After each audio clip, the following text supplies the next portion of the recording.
në festën e flamurit, djemt më të mirë, më të guximshëm të Kosovës në përkëmbur, shfrytzuan ceremoninë e varrimit të mësuesit Lëvizje dhe ndodhen publikisht para popullit të Himnit Kombëtar.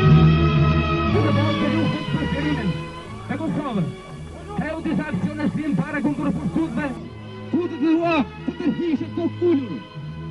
Ne pa mundësi të huet dhe balë forësave tona, rau njerëz të pakajshëm.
Gjokës që goditve,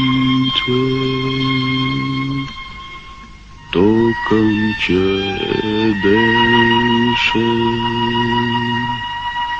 ti me gjagvadite, o tri, reper më dhe, ndrim si mbi shkrepa, ron sa jeta.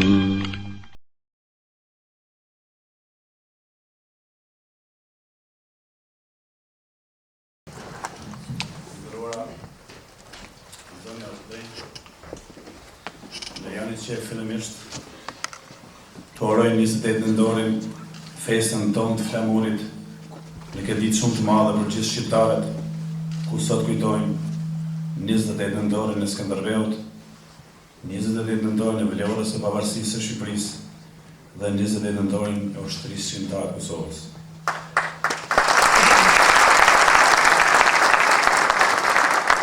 Gjithsesi, në vargun e madh të nëntorëve, sot shënojmë edhe ditëlindjen e komandantit legjendar dhe mjeshavi. Po në këtë datë të madhe për gjithë shqiptarët, jemi sot në një tribunë së bashku që të trajtojmë një nga aspektet më të rëndësishme të luftës shqiptare të Kosovës, rolin e grave dhe vajzave shqiptarëve në këtë luftë të ushtrisë shqiptare të Kosovës. Për një eveniment si ky, më lejoni që t'i falenderoj në emrin tim dhe tuajin, organizatorët e kësaj tribune dhe panelistët për kontributin që do të japin në kumteset e tyre në këtë tribunë. Të nderuar pranishëm. Lufta e ushtrisë shqiptare të Kosovës ishte një luftë kombëtare, çlirimtare e shqiptarëve, e cila luftë mobilizoi kombin. Rrjedhimisht, shtresat më të ndërgjegjshme dhe më të vetëdijshme të kombit për të organizuar rreth ushtrisë shqiptare të Kosovës në shërbim të lirisë kombëtare. Në këtë luftë morën pjesë burrat dhe gratë, djemt dhe vajzat më të mirë të kombit. Në këtë luftë dhanë jetën burrat dhe gratë, gjem dhe vajzat heroinët e kombit. Prandaj, edhe roli i grave dhe i vajzave shqiptare në luftën çlirimtare ishte i pandashëm nga roli dhe kontributi i burrave shqiptar çlirimtar. Madje, jo rol heroizmat dhe sakrificat e grave dhe vajzave shqiptare të kalonin kufit e smundshmës. Ato luftuan dhe u sakrifikuan deri në vdekje si heroina të vërteta, duke u bërë themeli i lirisë së atyre. Ato në luftën e ushtrisë shqiptare të Kosovës ishin vetë themeli i saj. Kujtojeni Nën Zahidin e Jashareve. Kujtojeni Sale Jasharin dhe Azë Ibrahimajn. Dhe gjitha ato nëna heroina që rritën djem dhe u bën bashkëpunëtarë të tyre në rrugën e lirisë, duke luftuar heroikisht deri në vdekje përballë armikut. Ato përveç ishin nëna trimresha, u bën edhe nëna luftëtare të dëshmorëve të lirisë së ardhëut. Të gjitha luftëtarët dëshmorë të ushtrisë shqiptare të Kosovës, edhe të gjitha ato luftëtare që u rrështuan në njësi të ushtrisë shqiptare për të luftuar kundër armikut, thjesht ishin ushtarët të ardhëut që luftën e tyre ja dedikuan lirisë së ardhëut. Ato nuk ishin në luftë se ishin vetëm gra apo vajza, ato nuk ishin në luftë vetëm krahas luftëtare shqiptare. Ato ishin në luftë sepse vetë ishin luftëtare shqiptare. Ato thjesht nuk luftuan dhe vdeshin për krah trimave, por ato ishin vetëm rria shqiptare. Faleminderit.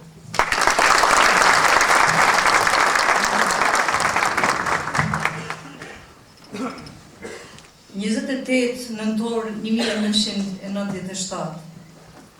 Dalja e parë publike e ushtrisë çlirimtare të Kosovës ishte ky dheqi Rexhep Selimi. Të nderuar të pranishëm, mirë se keni ardhur në tribunën Kontributi i Gruas në luftën çlirimtare. Dhe njëherët ju uroj 28 nëntorin ditën e flamurit. Dhe kjo tribunë në po të njëjtën datë, pra me 28 nëntor, na rikthen në po të njëjtat emocione të betimit të ushtarit të ushtrisë çlirimtare të Kosovës. Çdo betim ka një qëllim, një ideal, betimi nuk një gjini.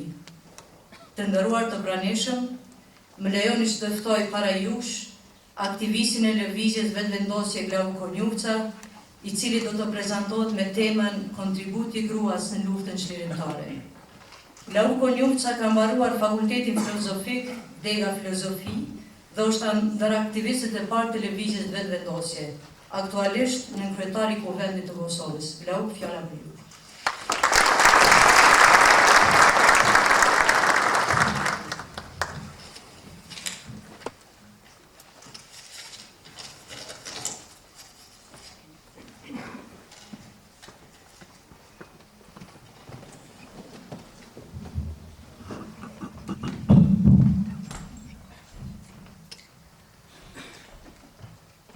Atëherë mirë se keni ardhur të gjithë në tribunën e organizuar nga Lëvizja VETëVENDOSJE dhe unë fillimisht u uroj të gjithëve ditën e flamurit 28 nëntor. Në fakt, unë jam thirrur që të flas për kontributin e gruas në luftën çlirimtare gjatë viteve 1997-1999. Mirë po, nuk e kam mbajtur fjalën.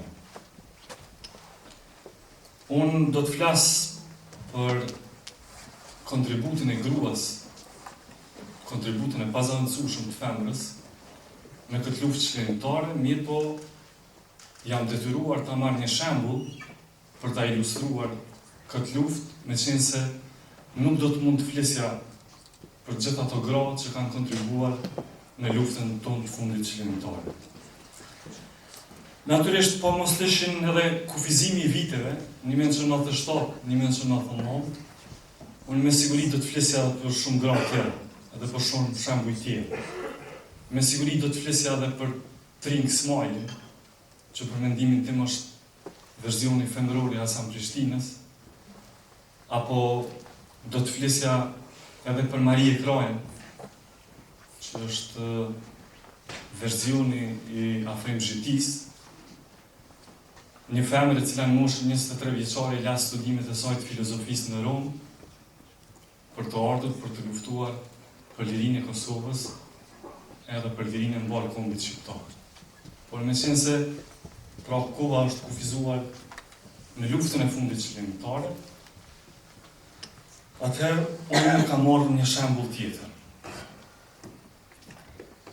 Por përpara se të dal aty deshta të them që sa herë që përbrenda një fjalie të vetme përfshihet koncepti grua dhe luftë, pra grua dhe luftë, qoftë kjo dhe përbrenda një titullit një konferencë si kjo, të duket sikur diçka nuk po shkon.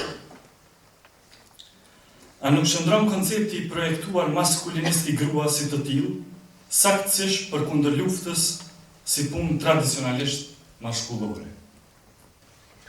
Arma, dhuna, agresiviteti, trimëria, burrëria janë ato që përshkojnë luftrat dhe si të tilla janë në kundërpozicionim të plot me konceptin superstrukturor tradicionalisht konstruktuar të gruas që ngërthen butësinë, ndjeshmërinë, harmoninë e të tjera.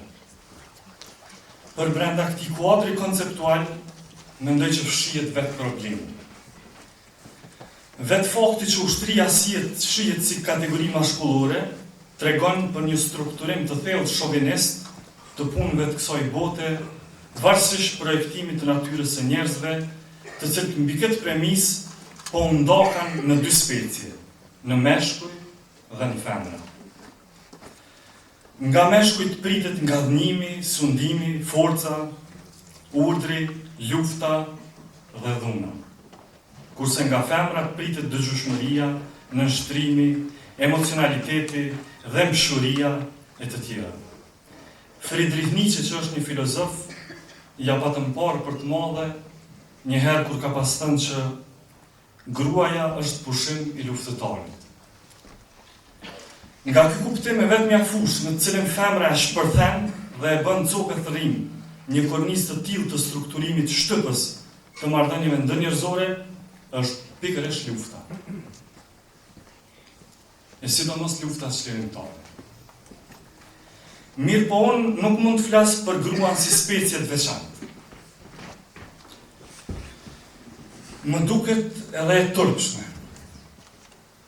Gruaja dhe politika, roli i gruas në luftë, të drejtat e femrave, dhuna ndaj gruas, forumi i gruas, gruaja parlamentare, gruaja dje sot dhe nesër, më falni po këtu tema më ngjallin një mosrahati. A nuk është një ligjërim i tillë vetë problemi? Unë do të flas për gruan e shkrirë në një burr dhe për burrin e shkrirë në grua. E kjo është dashuria. Por jo për dashurinë partikulare adoleshente, as për dashurinë universale naturaliste, as për ato platonike. Unë do të flas për dashurinë absolute. Dhe këtë dashuri e kam gjetur mes dy njerëzve. Ky është çifti dëshmor Rexhep dhe Fehmi Lladrovci. Unë do të flas për të.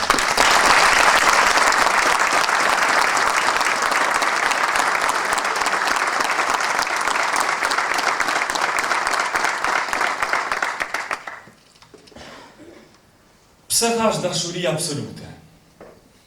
Sepse partikulariteti i tyre emocional nuk është as pak qëllim në vetvete, por prodhohet nga ideja absolute. Ata janë të njëri tjetrit, për atë sa janë të dikuj tjetër, pra për atë sa janë të atë dheut. Ata u bashkuan për shkak të atë dheut, vuajtën të ndarë për shkak të atë dheut, e mbajtën njëri tjetrin për atë dheun, luftuan për atë dheun, ranë për atë dheun dhe u përjetësuan po për atë dheun. Ata e dua njëri tjetrin, sepse nuk janë njëri tjetrin. Ata janë njëri. Në fakt, ata janë një. Këtë unë e quaj çift të përkryer çlirimtar. Ata janë të ndërmjetësuar nga ideja e pastër. Kjo është një marrëdhënie kantiane e dashurisë sublime. Kurse dashuria evolucionare singulare i përthith tërësisht njerëzit. po e banalizoj pak, po para disa deshat të isha duke u kthyer nga një tubim në një qytet, nga një qytet i Kosovës. Sa po kështërën Muzgu dhe dikun në periferi i poshtë Dytërin.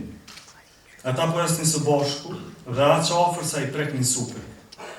Asaj ishin skuqur faqet, kurse ati veshët.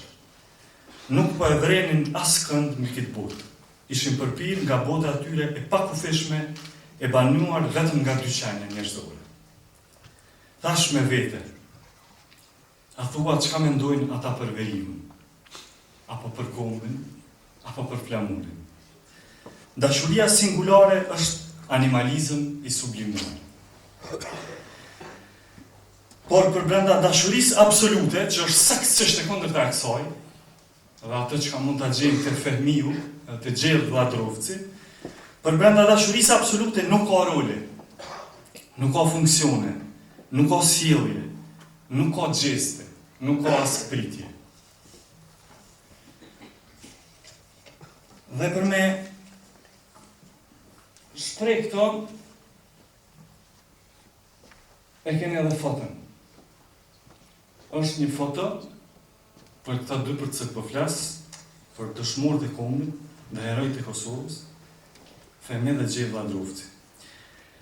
Nëse mund të shihni foton, kjo për menimin tim është fotoja më sublime e dashurisë që e kum pa në herë për gjitha fotove të mundshme që i kum pa deri sot.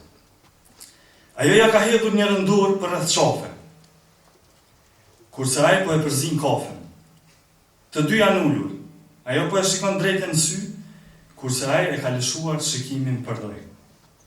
Ajo është pak sa e buzëqeshur, kurse ai disisi i menduar. Kjo është fotografia më emblematike e një çifti bashkëshortor. Ndonë se ai me pamje tradicionale, mustashe të gjata, trup hedhur dhe hierënd, kurse ajo e butë, e hareshme dhe e zakonshme, sjellja e tyre sikur e përmbys gjithë traditën e gënjeshtër dhe i hap rrugë absolutizmit të çlirët. Rolet dhe performansa tradicionale janë të turpshme. Një muaj pasi xheva fejohet, Fehmiu bjen burg dhe dënohet me 10 vjet burg. Sa të cikletshme janë rolet e mirësjelljes evolucionale. Merreni me mend, Fehmiu i thot asaj se mund ta linte atë dhe ta gjente dikën tjetër. Në burri bjen burg, gruaja mbetet jashtë dhe burri thot të je lirë me gjetë dikën tjetër. Nuk mendoj se ka pas diçka më të cikletshme për të dy. Në këtë lojë mizore, rolesh të obligimit të trupave. Do të duhet ju ishte shembur shpirti, jo nga dyshimi, por nga turpi dhe poshtërsia e performancës. Hegeli, një filozof, jo më këtë ka thënë një herë, die Liebenden haben keinen Leib. Gjermanisht që do të thotë dashnorët nuk kanë trupa. Ata e kishin dashurinë e kushtëzuar, dhe këtu absoluti merr kuptim të vërtetë. Ne kemi mësuar për të dëgjuar për absolutin si diçka e pakurzuar, kështu e kena mësuar në filozofi. Amo absoluti është pikërisht e kurzuara. Dashuria e pakurzuar është vetëm singularitet shpirtëror emocional. Dhe pikërisht ai ose ajo, sepse është ajo ose ajo, kështu është dashuria singulare. Ne e duam një njeri, sepse është pikërisht ai, ose pikërisht ajo. Objektivisht mund mos jetë ajo ose ajo që e mendojmë se është, por pikërisht për këtë gjë edhe e duam. Objektiviteti e shkatron dashurinë singulare, por dashuria absolute për të cilën po flasim është e kushtuar. Pra kjo dashuria që po e shohim në fotografi. Absolute është për sa kohë që apo nëpërmjet. Ata nuk do të mund të kishin qenë bashkë, po të mos kishin qenë të njëjtë. Por nuk do të mund të kishin qenë të njëjtë, po të mos e donin njëri tjetrin, sepse më shumë e donin atë. Por kjo më shumë nuk ka kuptim për shpirtrat binjak. Dashuria singulare është rrezatim, po dashuria absolute është manifestim dhe përshkallëzim. Kjo mund të shihet nga ajo që Xheva i shkroi Fehmiut kur mori vesh se ai qëndroi kur e mori vesh se si ai qëndroi gjatë gjyqit kur u dënua me burg. Dhe ajo ja shkrua një letër, ku i thotë: tash që e posh qëndrimin tënd dhe dëgjova për dënimin që të dhanë, tash të dua dhe më shumë, sepse e di se je i gatshëm të bësh gjithçka për Kosovën.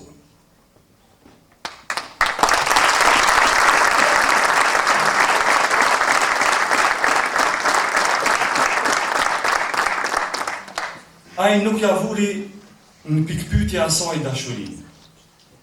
Ai qëndroi, trupat u larguan, shpirtrat ngadhnyen, sërish dashuria matet nëpërmjet një elementi të tretë, idesë absolute. Xheva e di se fushia magjike e prodhimit të historisë është shpirti i lirë. Në një letër që ja dërgon Fehmiut në burg, i shkruan. Dhe kjo është shumë filozofike. Ajo shkruan kështu: njeriu kënaqet më shumë se çdo gjë tjetër kur sheh se jetën ja ka kushtuar një qëllim. Dhe sa më i madh tjetë ky qëllim, aq më i bukur do të duket, sa do i vështirë të jetë që të arrihet. Njeriu mund të humbë çdo liri, por nëse ruan lirinë e mendimit, prap i lirë është. Këtu nuk do të lajthitemi. Dihet se Hegelit e fenomenologjia kritikonte rreth vetdijen stoike, apo lirinë stoike që quhet, liria e një farë, quhet zakonisht në filozofi kur e mësojmë quhet liria e Epiktetit. Është një filozof, cilin e fusin në botë dhe kur e ra gardiani, ai shpërfill botën dhe realitetin fizik të kësaj bote, duke thënë që kote keni që më rrafni sepse ju mund ta keni trupin tim, por shpirti im është tjetër çdo dhe. Por kjo nuk do të na mashtrojë. Sepse Xheva e ka fjalën pikërisht për të kundërtën e kësaj. Kjo nuk është liria e Epiktetit. Epikteti mendonte se ishte i lirë, sepse e relativizonte dallimin e lirisë nga robëria. Për të veprimi s'ja vlente, përsa kohë liria fizike është iluzive. Koncepti i lirisë që e gjejmë në letrën e Xhevës ka të bëjë me shpirtin e lirë, i cili nuk mposhtet as në kushtet e shtrëngimit fizik dhe i cili e di vetë se herdokur për shkak të vendosmërisë së vullnetit do të shndrohet në fuqi fizike për coptimin e vargonjve. Këtu shpirti është i lirë sepse është i vetëdijshëm që paraqet lokusin e vullnetit dhe shëndrimin e shpirtit në materje vepruese për ndryshimin e gjendjes ekzistuese dhe përmbysjen e padrejtësisë. Sot jemi me 28 nëntor. Me 28 nëntor të vitit 1988, Xheva ja dërgoi një letër Fehmi Lladrovcit në burg. Këtu e 23 vjet më parë.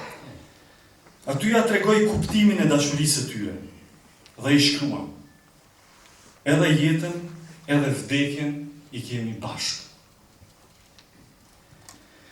Kjo do të thotë jetojmë për një qëllim dhe do të vdesim për po të njëjtin.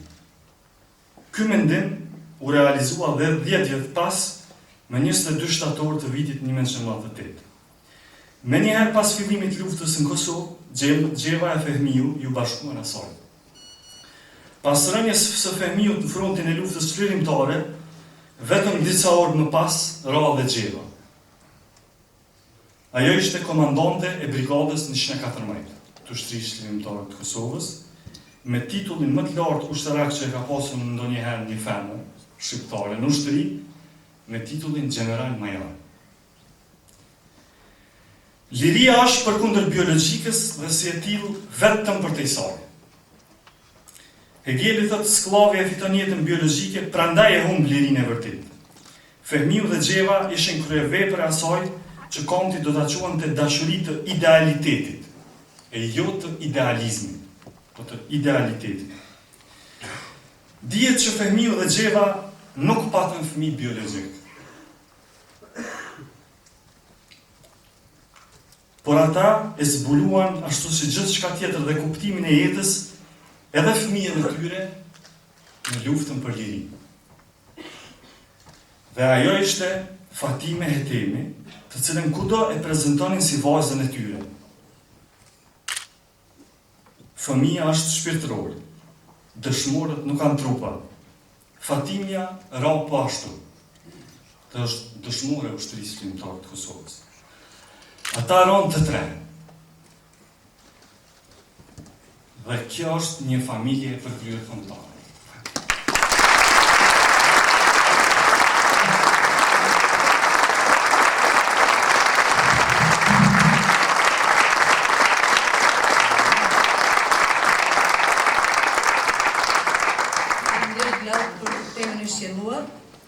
Me temën trajtimi nga këndvështrimi feminist i kontributit të gruas në luftë, ftoi Nita Lucin, ligjëruese në Universitetin e Prishtinës, Departamenti i Etnologjisë dhe Antropologjisë Kulturore. Nita, fjalën.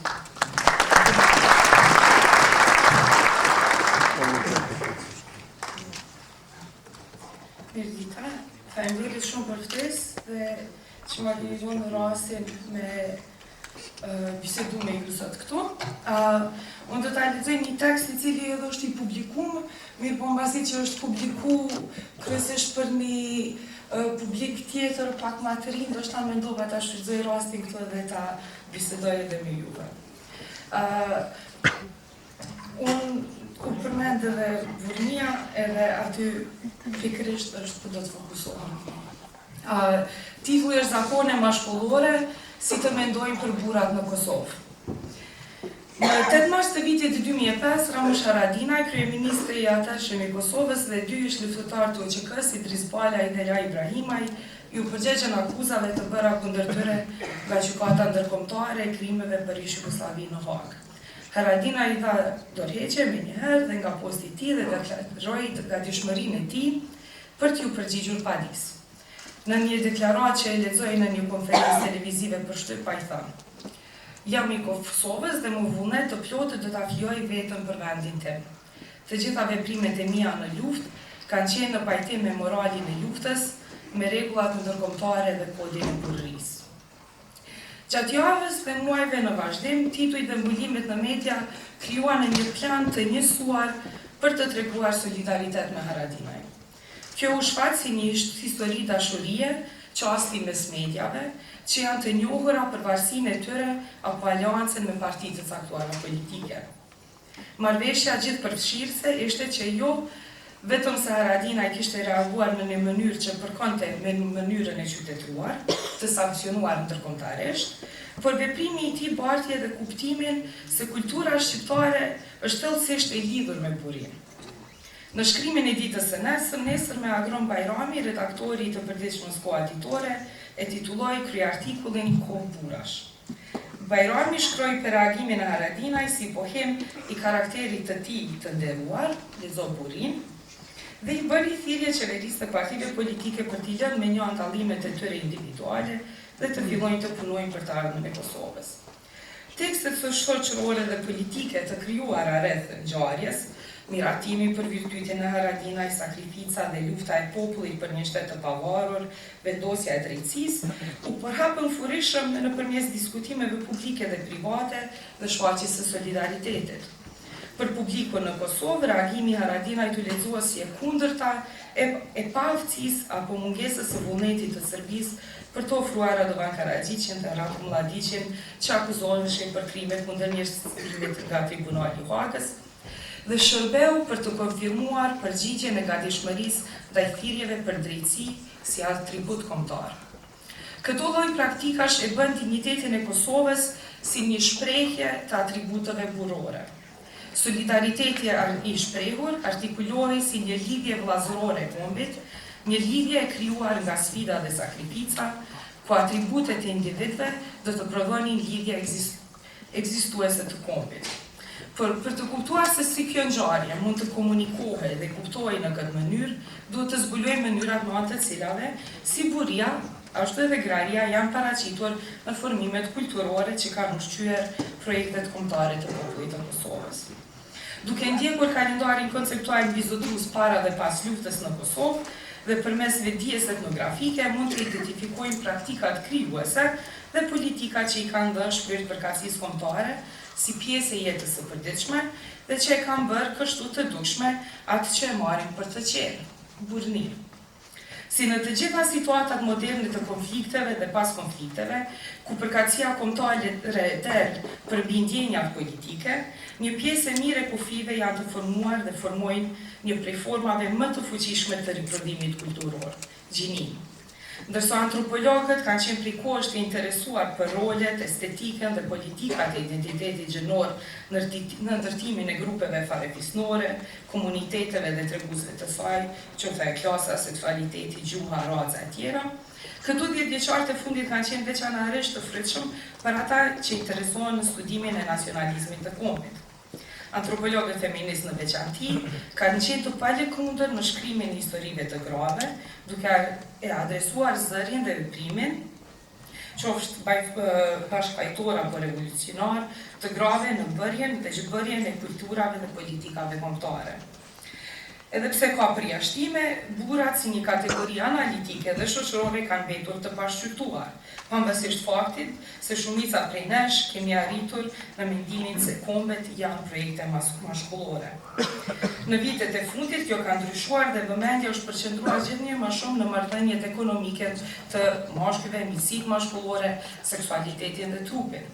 Megjithatë, shumë studime të Evropës lindore dhe veçanërisht të kontekstit në Ballkan i kanë kushtuar vëmendje ndryshimeve strukturore dhe jo strukturore lidhur me gratë dhe vetëm të një referencë kalimtare është bërë për burrat si subjekt gjinor.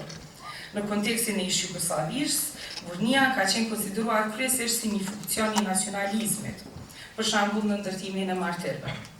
Por më e rëndësishme ndoshta, kërkimet etnografike kanë filluar të aplikosin këtë kategori si një proces të shumë vëshmërisë të gjinizimit të praktikave kulturore, të cilat nënkuptojnë që të jesh burr nuk është e njëjtë në të gjitha kohët dhe vendet.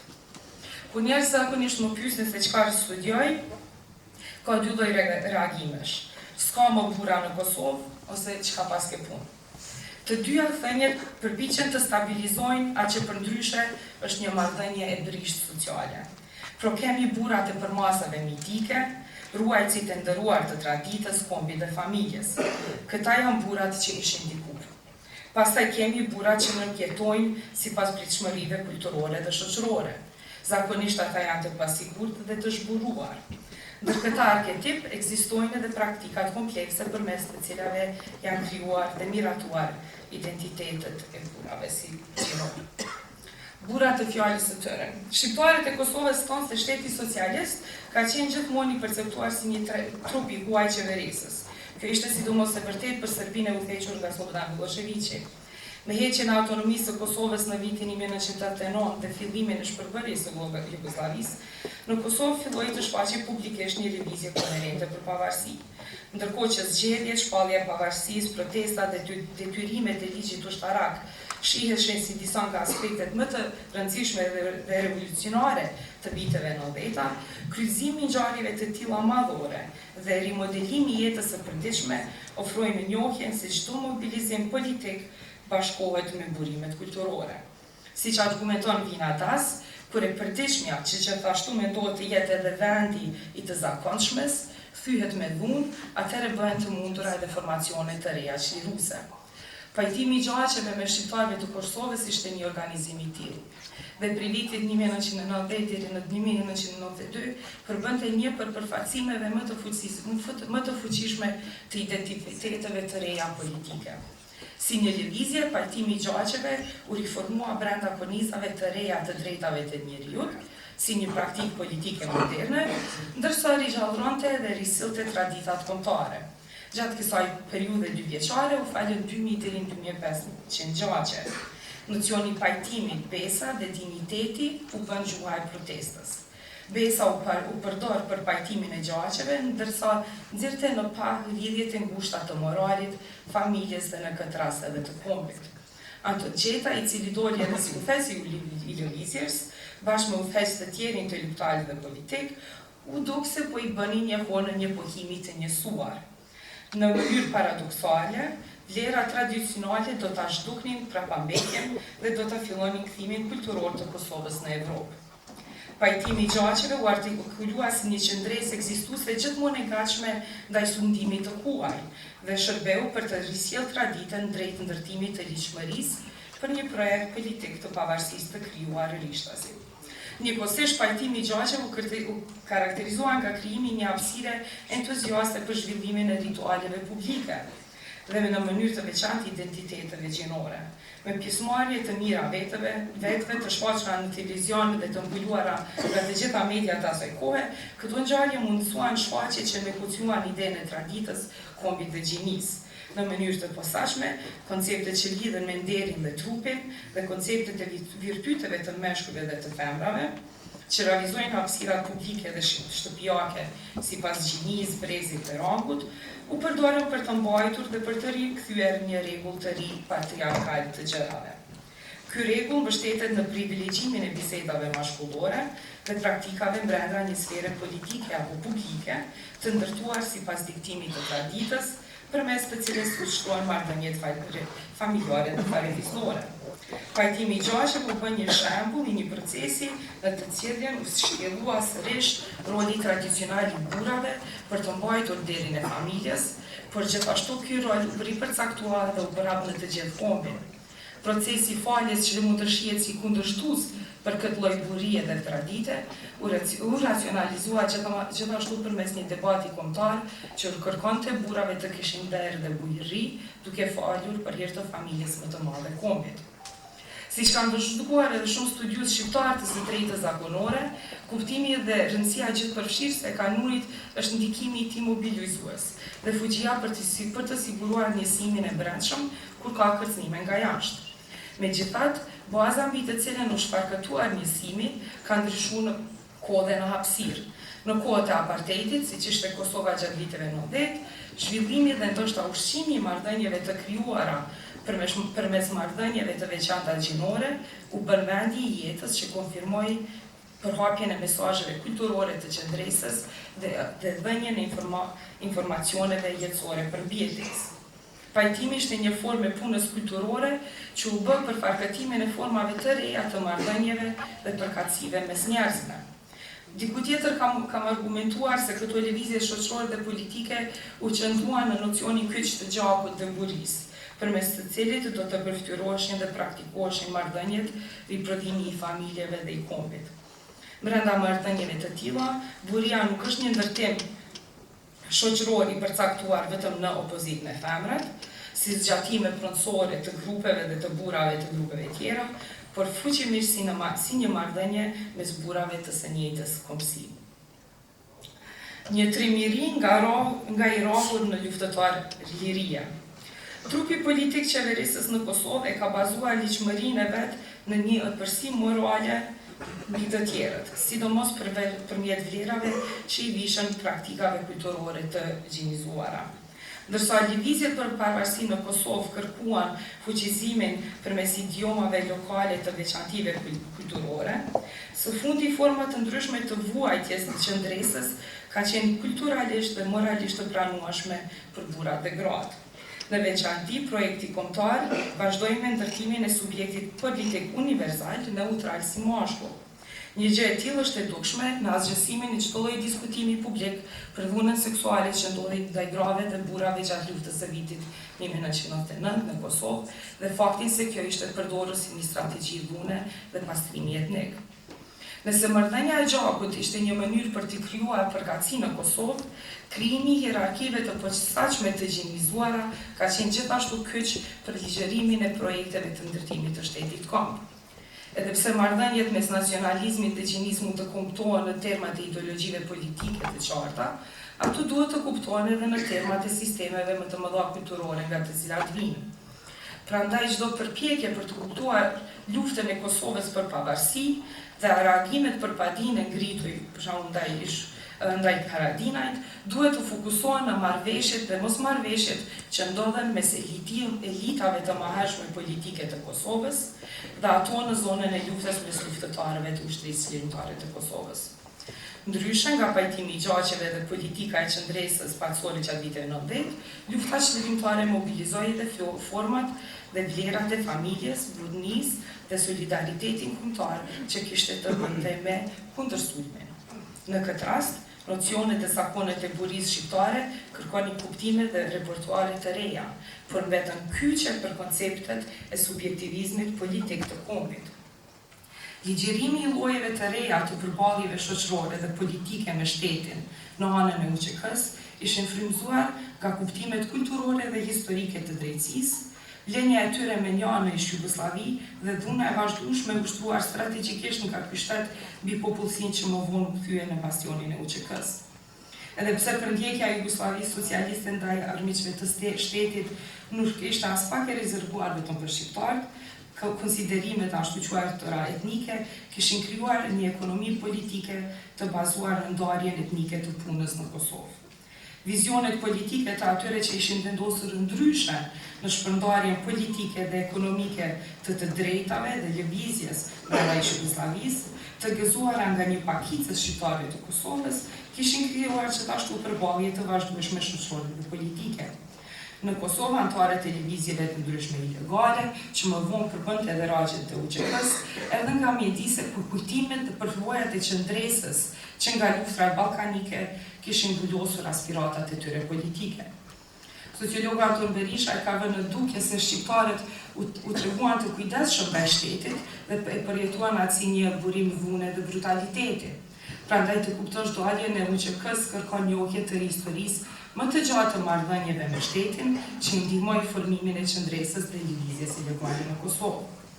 Të kuptuarit e përvojave personale dhe kolektive të organizimit dhe politik dhe përndjekjes është hapi i parë i njohjes se si një reagim i armatosur në Kosovë u kthye në mënyra të reja mbijetese dhe se si kjo ka nxjerrë një zakon të ri të marrëdhënieve kulturore, ekonomike, politike dhe estetike. Në Kosovën e pas luftës, peizazhi publik sundohet nga përfaqësimet atyre që më parë ishin të mënjanuar, por që tashmë shërbejnë mashkullorësisë hegemoniste, që marrin ligjmërinë e tyre nga viktimat që nuk mund të flasin më.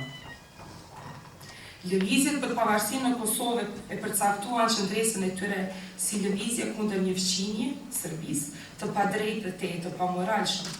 Refuzuan përpjekjet për të shkatruar një histori veçanërisht përjashtuese të Jugosllavisë socialiste dhe kërkuan fuqizim përmes idiomave lokale të veçantive kulturore. Kërkesat për këtë fundit u bën mbi zhvendosjen e identifikimit, lidhjet trupore dhe emocionale në përvojat e vuajtjes dhe qëndresës, si motive të forta të traditës kombëtare. Trupi politik qeverisës e bazoi ligjmërinë e vet në një epërsim morale mbi armikun e vet, veçanërisht në vlerat që janë dhënë disa projekteve kulturore të gjinizuara. U bë e mundur arritja dhe zhvillimi i karaktereve burrore dhe femërore në kontekstin e pamundësisë së tejskajshme, duke vuajtur sundimin mbi kombin dhe qëndresën për fuqizimin e kombit. Në fund, forma të ndryshme të vuajtjes dhe qëndresës do të ishin kulturalisht dhe moralisht të pranueshme për burrat dhe gratë, ndërkohë që projekti kombëtar vazhdonte ta ndërtonte subjektin politik mashkull. Ndoshta është e pamundueshme se kufizimet strukturore i përcaktojnë mundësitë e njerëzve për veprim. Dikur një shoqe studente nga Beogradi më tregoi historinë e saj se si ajo kishte gjithmonë frikë të kthehej nga shkolla në shtëpi, sepse ajo mendonte se punëtorët shqiptarë që punonin për ndërtimin e Beogradit të ri mund ta përdunonin. Ndërsa ky rrezik mund të ketë qenë vërtet, se këto janë pasiguri të përgjithshme të grave në jetën e përditshme, çka ishte gjithashtu i pranishëm në këtë përballje ishte edhe regjimi në fuqi që i përcaktonte burrat shqiptar si agresor seksual. Por ndërkohë që organizimi material dhe sistematik dhe punësimi i vendosnin burrat dhe gratë në marrëdhënie të ndryshme, a është kjo gjithçka lidhur me të, apo njerëzit mund të angazhohen gjithashtu aktivisht në ndjenjen e tyre të përkatësisë dhe lëvizjes drejt ndërtimit të marrëdhënieve të pushtetit. Ne mund të përpiqemi të përcaktojmë llojshmërinë e marrëdhënieve gjinore në hapësirë dhe përkohësisht, por nuk ka asnjë gjë që është mashkullërsi, punim. në vend se të fokusohemi vetëm në atë që është sunduese dhe hegemoniste, unë do ta vendosja gishtin në atë vijën e gabuar mes asaj se çfarë bëjnë burrat, si veprojnë, si e shprehin kontrollin, si flasin, si mishlojnë veprimet apo si luftojnë në një përpjekje për t'i futur veprimet historike në mënyrën tonë të kuptuarit të burnisë. Prandaj të flasësh për burrajt ka lidhje me nevojën për të bërë të dukshme procesin historik dhe krijimin e sanksioneve dhe mundësive politike, pa më parasysh nëse janë provuar si të lehtëshme apo zhgënjyese. Në Kosovë, burria nacionaliste u bë ajo hapësirë ku pamundësia e dukshme e veprimeve alternative u kthye në një mundësi për fuqizim.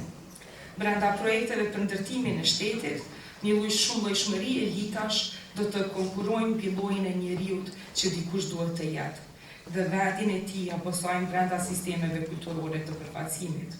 Burrat fitojnë, veprojnë dhe respektojnë ndjeshmëritë dhe konfliktet që dalin mes paraqitjes së karakterit sundues shoqëror dhe atij të zhvendosjes kulturore të burnisë. Studimet etnografike mund ta tregojnë se kombi është një negociatë e vazhdueshme e historisë, një kujtim, një marrëdhënie e ndryshueshme gjinore. Njohja e kësaj mund të bëhet e mundur vetëm me ndryshimin e përcaktimeve të pjesëmarrjes në jetën politike. Faleminderit.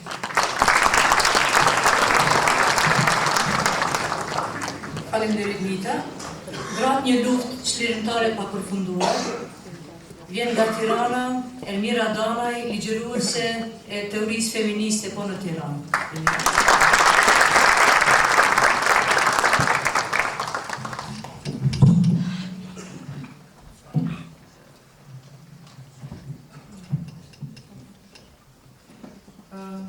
Faleminderit.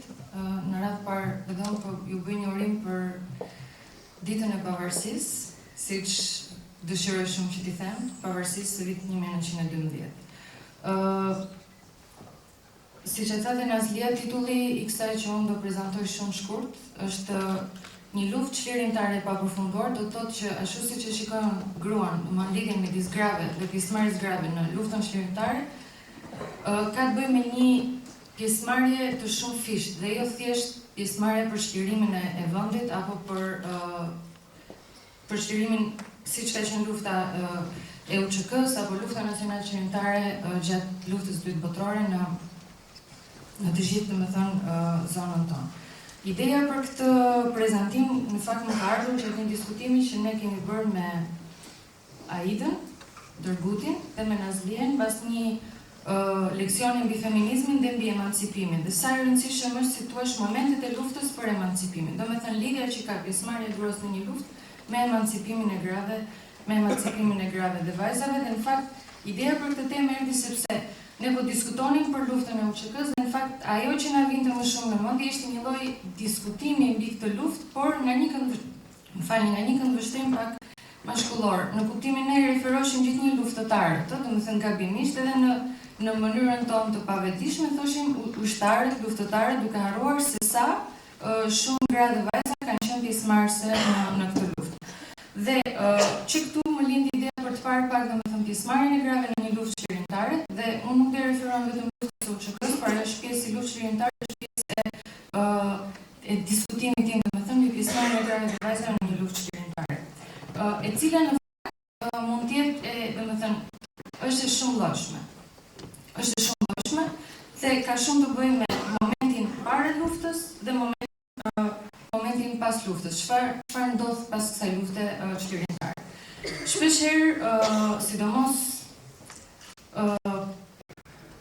unë profesioni im është sociologe dhe siç e tha Nazlia, unë jap një lëndë që quhet teori feministe dhe shpeshherë tendenca ime apo dhe kolegeve të mia është për të bërë kritike mbi kontributin e grave në luftë, por atë kontributin që quhet pak tradicional, do thotë mbështetje që japin gratë duke u kujdesur për familjen, duke u kujdesur thjesht duke bërë role që janë pak dytësore, që do thotë janë vetëm si infermiera apo për qepin rroba, siç i kemi parë shpesh në lufta të ndryshme, pjesëmarrjen e grave dhe vajzave. Megjithatë, kjo ka të bëjë shumë si ka qenë situata e para luftës. Do të thotë çfarë ndodhte para kësaj lufte dhe pastaj ku kemi vajtur më pas kontributin e grave dhe vajzave në këtë luftë. Dhe doja këtu të sjell shembullin e luftës së parë botërore, që ka qenë një moment kyç në të gjithë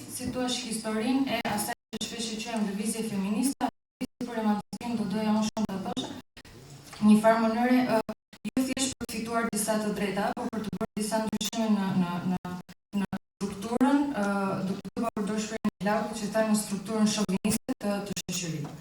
Gjatë luftës së parë botërore ishte një situatë ku para luftës së parë botërore, gratë e vajzat kishin një rol absolutisht të fokusuar vetëm brenda familjes dhe nuk kishin as të drejtën për të votuar. Dhe e drejta për të votuar kishte qenë një nga kërkesat më të mëdha, domethënë një nga kërkesat kryesore të grave për më shumë se një shekull.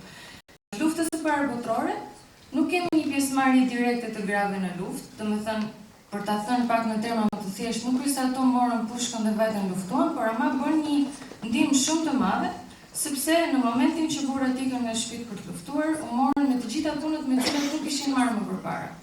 Do të filluan të shkonin në fabrika, filluan të shkonin në merreshin me punët e administratës, filluan të punonin në bujqësi. Ndoshta ne tani këto na duken situash punë që i bëjmë vazhdimisht, por le të kemi parasysh këtë situatë, luftën e parë botërore 1914-1918. Dhe kjo pjesëmarrje e madhe e grave në luftë në mënyrë indirekte, pra, solli që të shikohej pak më shumë, jo të shikohej, por ato vetë të kishin një vlerësim shumë më të madh, më thënë për ato që mund të bënin dhe e bënin shumë mirë, dhe kemi menjëherë mbas kësaj lufte, fillon një val, sidomos në perëndim, të referohem thjesht Shtetet e Bashkuara Francës, Anglisë dhe Gjermanisë që kanë qenë si thua 4 vendet ku lëvizja feministe në perëndim ka qenë më e fokusuar. Kemi një situash val të disa të drejtave dhe kryesisht e drejta e votës. Por, ajo që do doja më shumë shikoja është pjesëmarrja e grave në mënyrë direkte. Domethënë, edhe kjo luftë e parë botërore, pavarësisht që ka qenë një pjesëmarrje jo direkte, në një farë mënyrë ka sjell diçka të re pas luftës.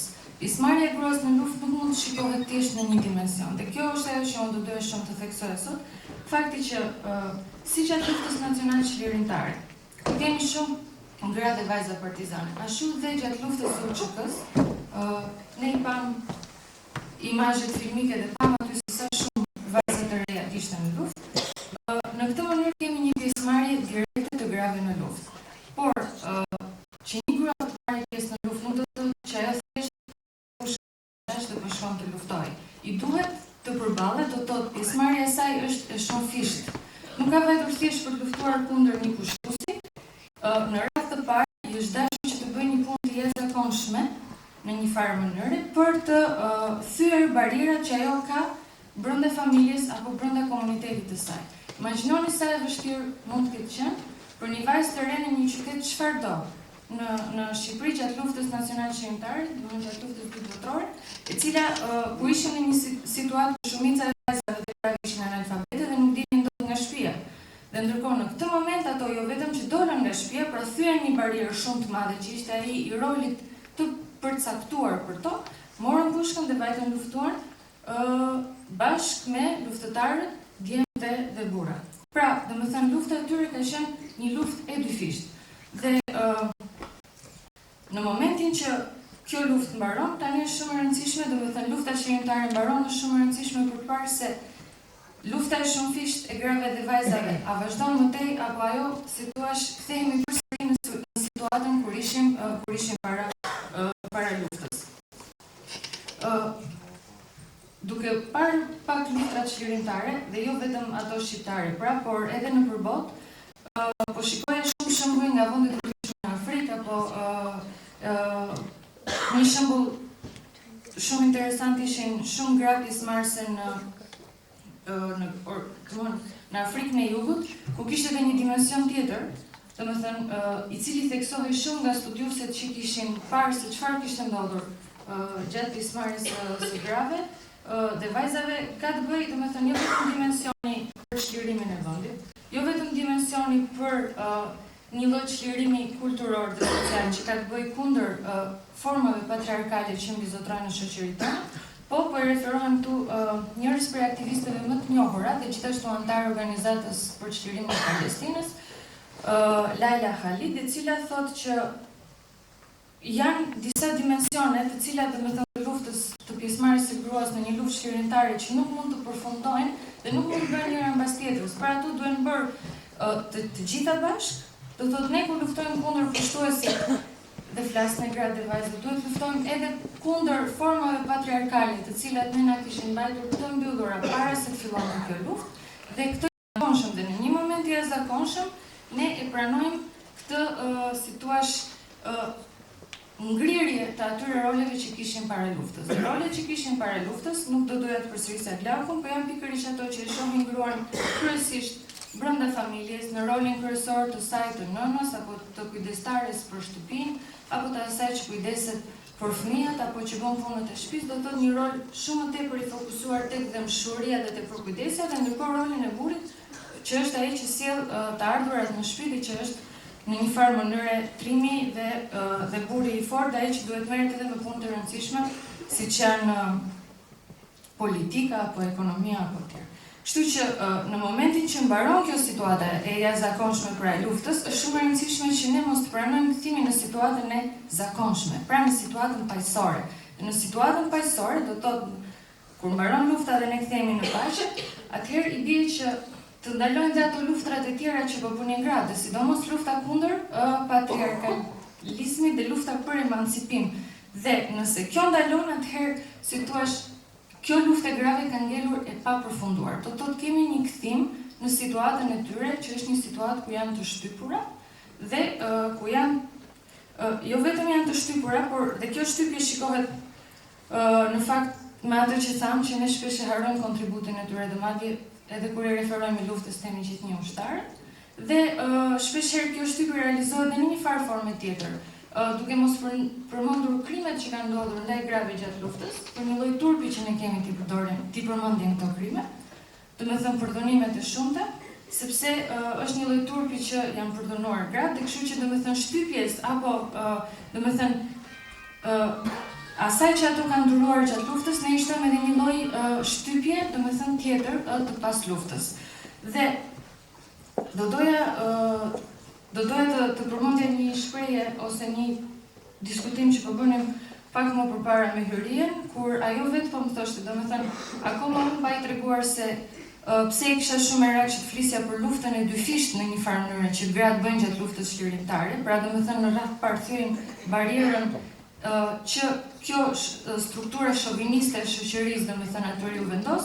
Hyria më thot vetë që në fakt lufta jon gjatë domethënë si luftëtare UÇK-së nuk ishte luftë vetëm në një dimension, por ishte luftë e dyfisht. Do thotë edhe vetë luftëtarët në një luftë të tillë e ndjejnë që nuk janë duke luftuar vetëm kundër pushtuesit, por janë duke luftuar edhe për të ndryshuar domethënë pjesën kulturore dhe sociale të shoqërisë tonë.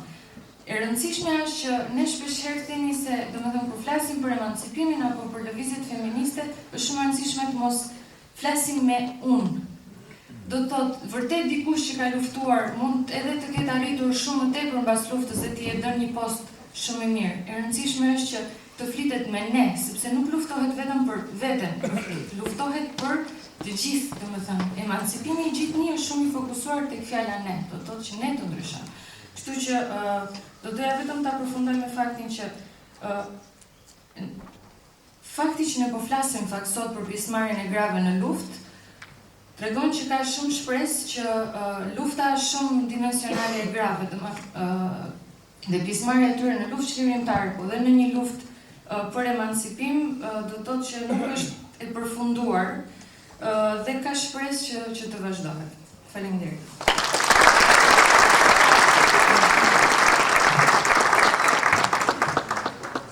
Faleminderit Ermira për temë grua një luftë çlirimtare pa përfunduar dhe na bën të kuptojmë që çësia jonë ndaj vlerave të saj duhet të jetë multidisiplinare dhe nga aspekte të ndryshme për vetë faktin që roli i saj është po aq kompleks. Kam nderin para jush të ftoj ushtaren e ushtrisë çlirimtare të Kosovës, Hyrie Veliun, me pseudonimin Jeta, të shpalos para nesh kujtime nga lufta. Hyrie Veliu, apo Jeta si që njohim ne, ka mbaruar fakultetin filologjik Dega Gjuhë dhe Letërsi Shqipe në Universitetin e Prishtinës. Pjesëmarrëse në organizimin e protestave studentore të vitit 1997. Veprimtare çështjes kombëtare dhe luftëtare ushtrisë çlirimtare të Kosovës, fillimisht duke vazhduar fillimisht në Prishtinë, duke vazhduar më pas në zonën operative të Drenicës dhe zonën operative të Dugaxhinit, si udhëheqëse e njësitit të vajzave fillimisht në Likoc dhe më pas në Jabllanic. Hyrie Veliu ishte ndihmëse komandante për informim në brigadën 132 Myrt Zeneli dhe oficere për informim në komandën e zonës operative të Dugaxhinit.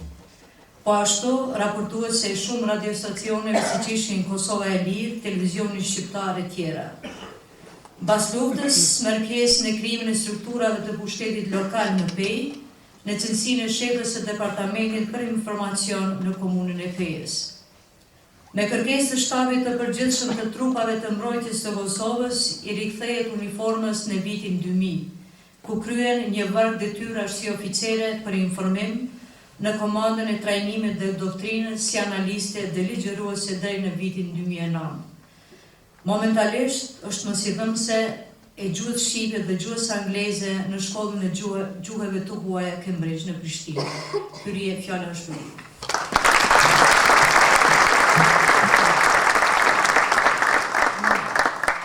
Nderuar pjesëmarrës, ju përshëndes të gjithëve nga zemra duke ju uruar gëzuar 99 vjetorin e Pavarësisë Shqipërisë, ditëlindjen e komandantit legjdar Adem Jashari dhe gëzuar ditën e Flamurit Kombëtar, flamur kënën të cilin shqiptarët luftuan me shekuj kundër kushtuesve, para cilit flamur u besatuan dhe luftuan edhe luftarët e UÇK-së. Prandaj duke dashur, nderuar dhe mbajtur në zemër këtë flamur, ne jo vetëm nderojmë gjakun e dëshmorëve, por njëkohësisht mbajmë gjallë frymën e idealit për të cilin ata ran, Bashkimin Kombëtar.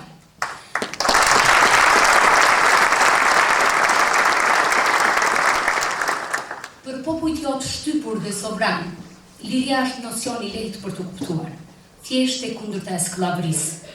Mirë po, kur një popull është i shtypur, liria bëhet koncept i qartë. Nisur nga kjo e vërtet njerëzore, luftëtarët e UÇK-së pa dallim gjinje u bën skllëvër të ëndrrës së tyre, por të lirë në hapat e tyre drejt lirisë. Kur në jetën time nuk jam ndjerë më e lirë, madje as sot, sesa në kohën e luftës, kur e rreshtuar në radhët e UÇK-së, unë bashkë me qindra djeme vajza, burra e gra, bëja detyrën të cilën ma kërkonte Albeu. Në këtë sens, ne nuk bënim asgjë më shumë, sesa përmbushen e një obligimi kombëtar, ani pse kjo kërkonte sakrificë e vetmohim. Ky kthim në retrospektiv nuk është thjesht tentim për të ravizuar ngjarje e fatë njerëzore.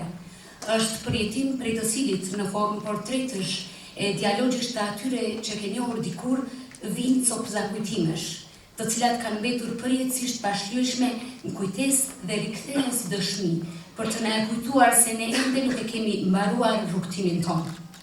Kur e mora ftesën për të referuar në këtë tribunë, gjëja e parë që më kujtua nga periudha e fillimit të luftës ishte takimi rastësishëm me një plak në Drenicë, fjalët e cilit më kanë motivuar dhe më kanë bërë që asnjëherë të mos ndjehem e dobët, edhe pse isha një vajzë krete njohur.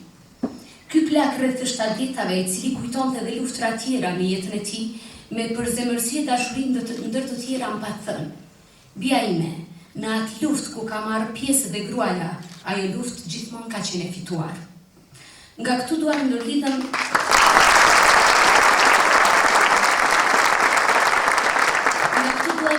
me temën boshtë kësaj tribune për të riteksuar rolin që luajti gruaja në luftën për çlirim, e rreshtuar krah për krah djem dhe burrave në emblemin e ushtrisë çlirimtare të Kosovës, duke i quar kështu përpara idenë e pararendësve tona në rrugën për çlirim dhe bashkim. Duke u frymzuar nga historia e këtyre grave të shuara të kombit, shumë prej shoqeve tona ranë dëshmore, duke u kthyer vetë në histori. Milioni të kujtoj disa momente të cilat më kanë ngelur në kujtesë, me disa nga këto vajza e gra të cilat i kam njohur, me të cilat kam bashkëndjer dhe bashkëvuajtur, guximi, sakrifica dhe vetmohimi të cilave më kanë dhënë forcë, çlirimi dhe modestia, çlirtërsia dhe modestia të cilave më kanë fisnikruar dhe në fund rënja të cilave më ka bërë të palëkundur në qëllimin e përbashkët drejt fitores. Unë kam pasur fat ta njoh personalisht heroinën tonë Rexhep Selimi, bashkë me bashkëshortin e saj Fehmiun. Përgjithësi intelektuale, veprimtare, poete dhe anëtare pa ta dëgjuar shumë herët, por me të u takova për herë të parë një ditë prillit të vitit 1998, kur po bëheshin përgatitjet e fundit për të filluar së vepruari një siti i parë i vajzave. Nga Prishtina në rrugë dytësore kisha sjell materialet nevojshme si shami, bluza, ngjyra, pjesë uniformash të punuara për këtë njësit dhe në mbritje takova shumë vajza, të cilat po prisin të pajiseshin me mjete të nevojshme para dirës së shtabit të policisë ushtarake në Likovcë.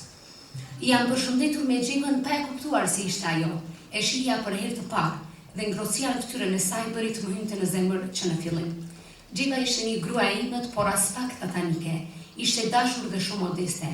Fjalët e saj rritnin natyrshëm dhe vendosmëria që e karakterizonte shfaqnin tiparet e një luftëtare të paekur e të rrahur nga jeta.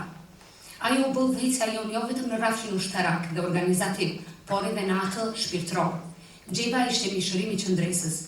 Mbaj mend mirë natën kur mora lajmin për rënien e saj, bashkë me Fehmiun e shokët. Unë me shoqen time Besën u përpoqëm të mbahemi, por lotët na mashtruan. Ky nuk ishte një moment likësie, por humbja e luftarëve si Xheva e Fehmiu ishin tepër goditëse për të gjithë ata që i kishin njohur për së afërmi. Humbja e tyre ishte shumë e rëndë dhe për vetë organizimin e luftës së UÇK-së. Më vonë, pas luftës, gjatë një vizite në familjen e saj, unë pata rast të lexoj një pjesë nga letërkëmbimi që kishte bërë ajo me Fehmiun kur ai ishte në burg dhe ndërto edhe pjesë nga ditari i saj. As aty nuk ishte vështirë të vrej brengat që Xheva kishte në zemër, e në veçanti largëpamësinë, vizionin dhe mpretësinë e mendimeve që e karakterizonin atë. Unë kam sjell me vete disa rreshta të shkputur nga ditari i saj, të shkruara me 8 mars 1988, ku ajo ndër të tjera shkruan. Në Kosovë të gjitha stinët janë dimër, e pushtimi sjell plumba që godasin rinin, lulkuqet e gjakut popullit tonë. Por rrezet e diellit lirisë do shëndrisin në çdo skaj të atdhut, ku do të lulëzojnë fusha e male e do rrjedhin lumenjt. Pas dasmës së kuqe, pranë vere madhe vjen. Dëshmorët e lirisë kur populli nuk i haron, për jetë rrezet drite yje i mban në xhirin e vet. Mjaft më të robruar, të vrarë coptuar, nuk është koha të luftojmë për pushtet, është koha të mblidhemi tokë, të lidhemi me besabes e të luftojmë për liri. Pastaj të përcaktoni për demokraci, në suazat e jetës e traditës shqiptare, pa praninë e ideologjive të huaja, që me vullnetin e popullit, me vetëvendosje të zgjidhet çështja jon kombëtare, dhe atëherë do të lulëzojnë edhe mendimi gruas shqiptare, fisnikëria e saj e njohur, mendimi logjik e zemra zjarrt. Liria fillon nga zemra e nënës. Farën e lirisë në zemrat tona e mbollën gra të tilla si Xheva, e cila u bë fanar dritën rrugën tonë drejt lirisë. Thuhet se energjitë e një kombit janë të pashpërshme kur udhëhiqen nga një qëllim i lartë. Prandaj luftarët e UÇK-së, të udhëhequr nga ky qëllim, frymonin si një trup dhe në harmoni me universin që zgjeronte horizontin pararesh. Gjatë qëndrimit tim në Drenicë unë njoha dhe vajza të tjera me të cilat kam punuar e vepruar me një përkushtim të lartë. Njësitë ynë ishte në përbërje 18 vajza dhe secila prej tyre shquhej për diçka. Gjatë kohës së stërvitjeve dhe përgatitjes ushtarake, ne bënim një jetë organizuar ushtarake. Shkolla e Likovcit ishte vendi ku ne flinim dhe zhvillonim aktivitetet tona. Shkolla kishte një obor të madh me lisa të gjatë dhe ishte i përshtatshëm për të përdorur si poligoni stërvitje fizike, ndërsa brenda shkollës, përveç fjetoreve, klaset i shfrytëzonin për mësime teorike që kryesisht kishin të bënin me pjesët e armëve, efikasitetin e tyre, taktikat luftarake, dhënien e ndihmës parë, por kishim edhe orë muzikore ku vajzat mësonin këngë lufte, të cilat i këndonin sa herë dilnin në stërvitje. Si gjithë luftëtarët e tjerë, ushqeheshin në kuzhinën ushtarake që gjenden në qendër të Likovcit. Do doja të shpalosja të paktin nga një tipar që karakterizonte secilën prej këtyre vajzave, po për shkak të kohës kufizuar, unë kam vendosur që këtë radhë të shpalos kujtime, duke shpalos kujtime të vënë pa disa nga tiparët që kanë karakterizuar disa nga shoqet tona që nuk janë më në mesin tonë. Njëra nga këto ishte Luljeta Shala, të cilën gjithmonë do ta mbaj mend për guximin që e karakterizonte. Kur fliste ajo kishte një zë të butë dhe pak të shterur nga natyra. Ajo ishte tepër e shkatët dhe kishte edhe një sens humori që na bënte të qeshnim shpeshherë. Unë bashkë me disa nga shoqet e mia që vinin nga qyteti, mbanim nofka lufte dhe shumë nga vajzat dëshironin gjithashtu të kishin nga një nofk. Lulja më kërkoi të zgjidhja një nofk dhe unë duke ja kujtuar sa gratë Lindresha e guximshme kishin qenë gratë suljote, I thash se Henry Sulio do t'i përgjigjej shumë karakterit tënd luftarak, dhe ajo e pranoi me kënaqësi. Lulja, apo Suliota, siç e quanim ne, tregonte interes të jashtëzakonshëm në të gjitha aktivitetet dhe tregoi kur do herë e suksesshme. Ajo kishte si të shqiponjes dhe në stërvitit përqitje maniti të gjitha vajzat e në veçanti udhëhecit ushtarak që kishin ardhur për të vlerësuar arritjet tona. Në një natë të ftohtë dhjetore, në një prit armike ku u vra dhe komandant Kapuqi e shumë të tjerë, e guximshme siç ishte, ajo luftoi deri në rënje, pa lejuar që të binte gjallë në duart armike. Shembulli i guximit dhe sakrificës është dhe dëshmorja e kombit Myrvete Maksutaj. Me të u njoha më vonë në kohën kur organizimi dhe përgatitja ushtarake e UÇK-së ishin në kulmin e vet dhe radhët tona shtoheshin vazhdimisht. Në fund të qershorit të vitit 98, mua së bashku me shoqën time Vesa na transferuan në zonën e Duagjinit në Jablanic, ku do të stërvitin një njësi tjetër të vajzave. Para se të flas për Myrvetën, dua të kujtoj ca momente që mund të duken interesante. Ishin rreth 12 vajza që prisnin të fillonin stërvitjet. Njëra prej tyre më tha se kishte dhe vajza tjera në fshat që dëshironin të na bashkoheshin. Mirë po për këtë lypse ideja nga krye familjarët. Jabllanica si një vend malor kishte në gjilin e saj familje shumë bujare, të cilat e kishin mirëpritur UÇK-n, të cilat e ndihmonin dhe i kontribuonin drejt për drejt asaj. Me pak skepticizëm se si do më kuptonin familjet e atyre vajzave, vendosa të shkoja dhe të bisedoja me ta. Kur s'kam për të harruar njërin nga pleqt takova ditë. Megjithse flisja qiltër dhe nuk insistoja, plaku pa më të voglin dyshim mu përgjigj. Pa i lufta nuk është veç për burra. Zemër kanë edhe burrat edhe gratë. Kujtja rrah zemra brit, shprehje tipike Dugagjina se kjo mundet me luftu. Unë s'po ta jap veç njërin vajzë, po të dyat. Ky gjest burrëror i një babai që i dërgonte vajzat në luftë më pat prekur shumë emocionalisht.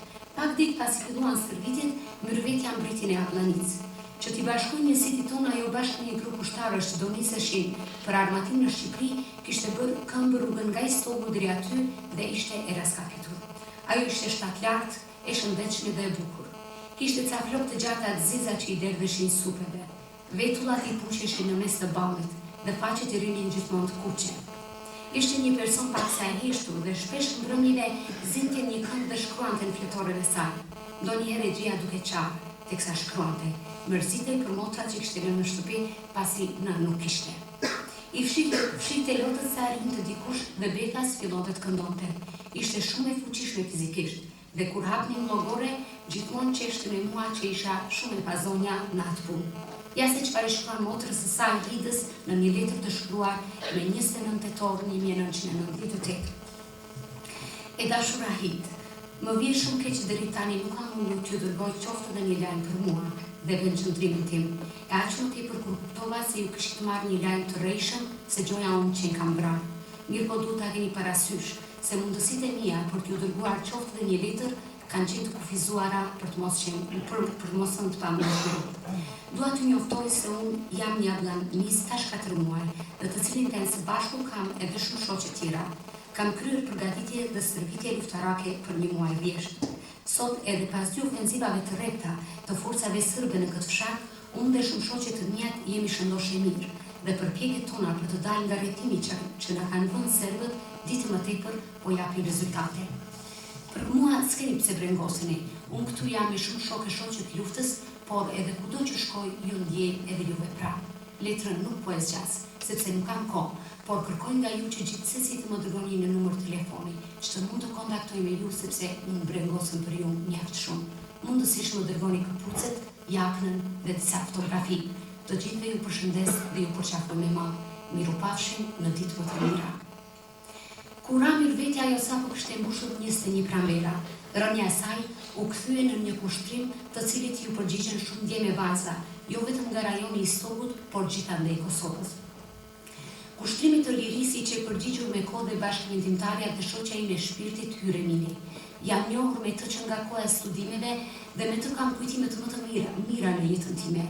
Hyra apo Mira, siç e kanë quajtur në luftë, nuk ishte vetëm një luftëtare. Ajo ishte një idealiste dhe patriote e bindur, e cila nuk besonte se fati i paraprinte jetës së popujve. Ajo jo vetëm që besonte se popujt mund ta ndryshonin vetë fatin e tyre, por punonte me gjithë qenien e saj për të ndryshuar fatin tragjik të shqiptarëve të ndarë padrejtësisht nga trungu mëm Shqipëria. Nga natyra ishte e qetë dhe e butë, shprehte mendimet qetësisht dhe me po të njëjtën qetësi edhe vepronte. Ajo gjithmonë ishte e dashur me të gjithë. Për figurën e saj mund të flitet në shumë dimensione, pasi ajo nuk ishte vetëm një patriote bindur, por edhe një intelektuale, artiste, poete, mendimtare dhe mbi të gjitha njëri që fjalët i kthente në vepra. Për shkak të mendimit dhe kapitalisë politike adetare, ajo vuajti dhe në përburgjet serbe në Lipjan e Kuzharevc. Kur filloi lufta në Kosovë, ajo gjendej në Shqipëri ku vazhdonte studimet. Duke njohur personalitetin e saj, unë e dija që do të takoheshin diku maleve të Kosovës. Ne që është e vërteta, edhe pse donim shumë, fizikisht sa arritëm të takohemi gjatë luftës, pasi ishim territorialisht larg njëra tjetrës dhe rrethanat e luftimeve kufizonin lëvizjet tona. Mirëpo frymen e saj e kam lirë të pranishme gjithmonë. Hyra pas luftës ka vazhduar veprimtarinë e saj në TMK, mirëpo zhvillimet politike në treva shqiptare në Serbie e Maqedoni nuk e linin të qetë.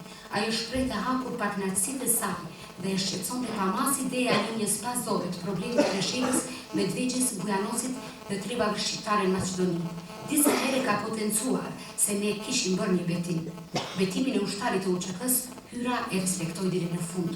Ajo luftoi edhe në ato treva në emblemin e ushtrisë çlirimtare për Rexhep, Medvegje, Bujanoc dhe ushtrisë çlirimtare kombëtare. Pasi ajo ishte e bindur se vetëm bashkimi i trojeve shqiptare do të përmbushte kërkesat e natyrshme të shqiptare për të jetuar të bashkuar, lirë dhe sovran.